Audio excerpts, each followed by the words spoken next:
Halo semuanya, selamat datang di Kisah Bijaksana.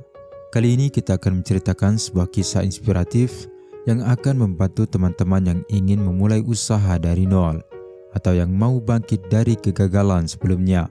Banyak yang bingung harus mulai dari mana dan apa yang harus dilakukan, sebab memulai usaha memiliki risiko kegagalan yang cukup besar, terutama bagi pemula. Dan dalam kisah ini kalian akan menemukan jawabannya. Simaklah sampai akhir agar teman-teman bisa mengambil langkah yang tepat. Suatu ketika di sebuah kota yang ramai, hiduplah seorang pemuda berusia 25 tahun bernama Raka. Raka adalah seorang pegawai kantor yang bekerja di lingkungan yang toksik, menjilat atasan, saling menjatuhkan, hingga jam kerja yang berlebihan adalah hal yang wajar di kantornya. Sebab itulah belakangan ini ia sering terpikirkan untuk memulai usaha dari nol. Tapi seperti pemula lainnya, dia tidak tahu dari mana harus memulai dan apa yang harus dilakukan. Hingga suatu ketika, saat menikmati kopi di waktu jam makan siang, ia teringat Pak D-nya yang tinggal di kota seberang, seorang pria paruh baya yang gemar sekali berbisnis. Ia berharap Pak D-nya itu bisa membantunya memulai usaha dari nol. Latar belakang Pak D-nya yang telah mengelola usaha bukan hanya menjual barang, tapi juga menjual jasa, membuat asa Raka menggebu-gebu. Ia sangat yakin sebagai seorang yang baru akan terjun ke dunia usaha, ia akan mendapatkan pelajaran yang sangat berharga dari Pak D-nya. Kemudian tibalah hari libur di kantornya. Setelah mengabarkan kepada Pak D-nya melalui telepon, dengan motor kesayangannya, Raka segera memulai perjalanan yang akan mengubah hidupnya, mempelajari hal-hal penting yang harus ia lakukan jika ingin memulai usaha dari nol. Sesampainya di kediaman Pak D-nya, ia disambut oleh Pak D Lukman yang sedang memberi makan burung peliharaannya di teras rumah. Di hari Minggu ini, ia juga ternyata sedang libur dan tidak ada kesibukan mengurus usahanya. Tanpa berlama-lama sambil menikmati kopi di teras rumah dengan Pak D-nya, Raka segera menyampaikan niatnya untuk memulai usaha dari nol. Tapi ia sama sekali tidak memiliki gambaran apa yang harus dilakukan agar tidak salah langkah. Sebab seperti yang ia tahu, memulai usaha memiliki risiko gagal yang sangat tinggi, apalagi untuk seorang pemula. Pak D Lukman yang mendengar Raka ingin mengambil langkah berani, juga ternyata ikut antusias. Tidak menyangka jika seorang pemuda ingusan seperti keponakannya itu sudah berpikir cukup jauh. Setidaknya ada 5 hal yang harus kamu pertimbangkan jika ingin memulai usaha dari nol, Raka. Ucap Pak D Lukman mulai menyampaikan pengalamannya sebagai pengusaha selama ini. Siang ini ikutlah bersama Pak D ke pantai.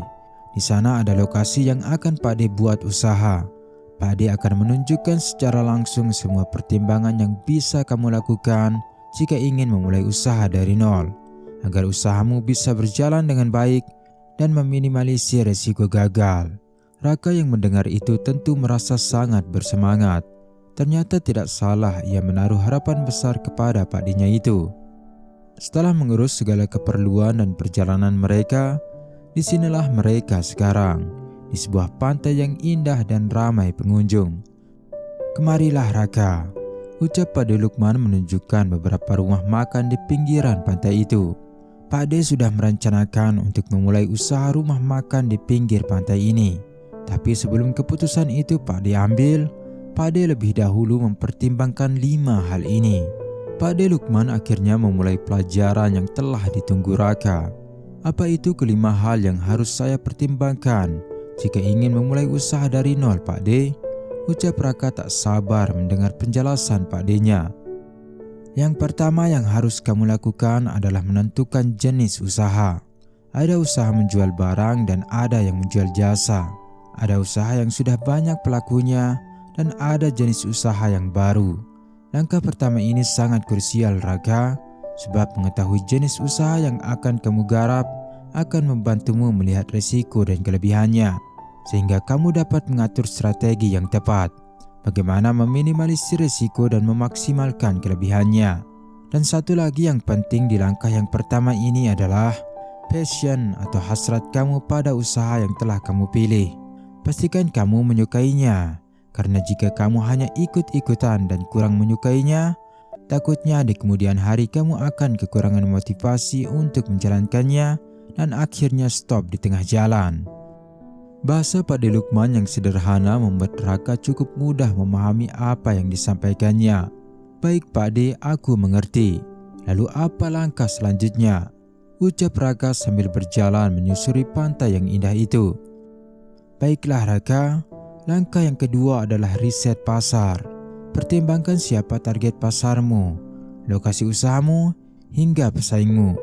Cara ini akan membantumu mengambil strategi yang tepat, sama seperti langkah yang pertama namun lebih spesifik. Sebagai contoh usaha rumah makan di pinggir pantai yang akan Pak De buka. Targetnya ialah pengunjung pantai, sebab pengunjung pantai cenderung mencari makanan khas pesisir, jadi menu utamanya ialah seafood. Weekend adalah hari puncak ramai, jadi pastikan di weekend menunya lengkap dan pelayanannya siap.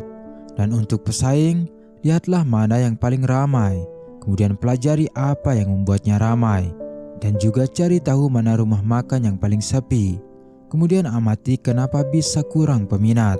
Hal itu bisa lokasi yang lebih strategis, menu, kebersihan, rasa, pelayanan hingga keramahan penjual. Tutup Pak De Lukman pada langkah kedua ini yang membuat Raka cukup tertegun. Raka tidak menyangka ternyata untuk memulai usaha ada langkah sekrusial ini. Ia merasa sangat beruntung sebab telah mengetahui dua langkah penting itu sebelum ia memulai usaha. Iya Pak De, aku mengerti sekarang. Lalu bagaimana dengan langkah yang ketiga?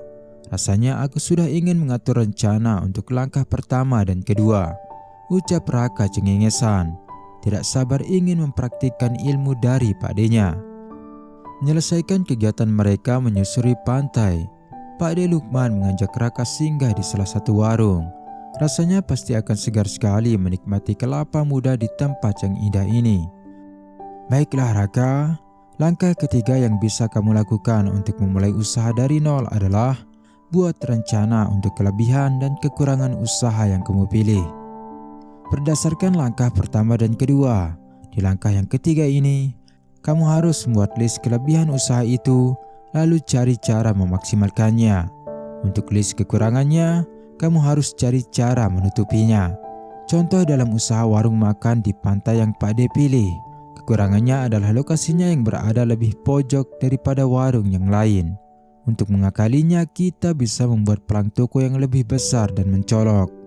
Dengan mengetahui strategi yang tepat, kita akan bisa memaksimalkan keuntungan dan meminimalisir resiko. Raka yang sudah terlarut dalam pelajaran Pak De-nya mengangguk dengan tegas. Iya Pak De, sekarang aku mulai memiliki gambaran apa langkah yang harus aku ambil dan harus mulai dari mana. Padahal kemarin aku seperti buta, tidak tahu harus berbuat apa dan mulai dari mana. Ucap Raka sambil menagih langkah yang keempat dari Pak De-nya. Pak De Lukman yang senang melihat Raka bisa memahami pelajaran yang ia sampaikan pun melanjutkan. Langkah yang keempat adalah mulai. Jangan terlalu lama merencanakan ketiga langkah di awal tadi, karena kekurangan dan kelebihan yang sebenarnya hanya akan kamu temui setelah kamu memulainya. Setelah kamu memulai usaha, kamu akan menemukan bahwa ada banyak sekali kekurangan dari usahamu yang sebelumnya tidak terpikirkan. Itulah sebabnya percuma merencanakan strategi terlalu lama tanpa memulai. Dan langkah kelima atau yang terakhir adalah evaluasi. Seiring kamu menemukan kekurangan dan kelebihan usahamu, perbaiki dan maksimalkanlah secara bertahap. Belajarlah dari mereka yang sudah berpengalaman. Kalau tidak ada orang yang bisa ditanyai secara langsung, cari di internet. Banyak orang yang sudah berpengalaman di bidang apapun yang berbagi ilmu secara gratis. Kamu harus rajin belajar. Pemuda jangan jadi pemalas. Ingat, ada orang tua yang harus kamu banggakan dan mantan yang harus kamu buat menyesal. Tutup Pak De Lukman yang mengundang tawa pemuda itu. Raka merasa sangat bersyukur bisa mendapatkan pelajaran itu. Sebagai seorang pemula, kelima langkah itu akan sangat membantunya. Ingat Raka, resiko usaha atau bisnis itu cukup besar dan pemula biasanya akan gagal 2-5 kali ketika memulai usaha sebelum ia berhasil. Dan kelima langkah itu akan membantumu mengurangi resiko dan jumlah gagal yang harus kamu alami untuk berhasil. Kata-kata terakhir Pak Lukman benar-benar ngena di hati Raka. Kali ini dengan semangat baru, ia akan memulai langkah yang telah ia dapatkan dari Pak D-nya. Ia yakin dengan kelima langkah itu, ia akan bisa memulai sebuah usaha dari nol dengan langkah yang tepat. Hingga akhirnya mereka menikmati hari libur itu di pantai yang indah, ikut merasakan keterangan dan kebebasan dengan para pengunjung yang datang. Teman-teman, semoga pelajaran dari kisah ini bisa menjadi bekal untuk siapapun yang ingin memulai usaha dari nol. Juga untuk mereka yang ingin bangkit dari kegagalan sebelumnya. Mau itu bisnis besar atau kecil, pastikan kamu terapkan kelima langkah ini.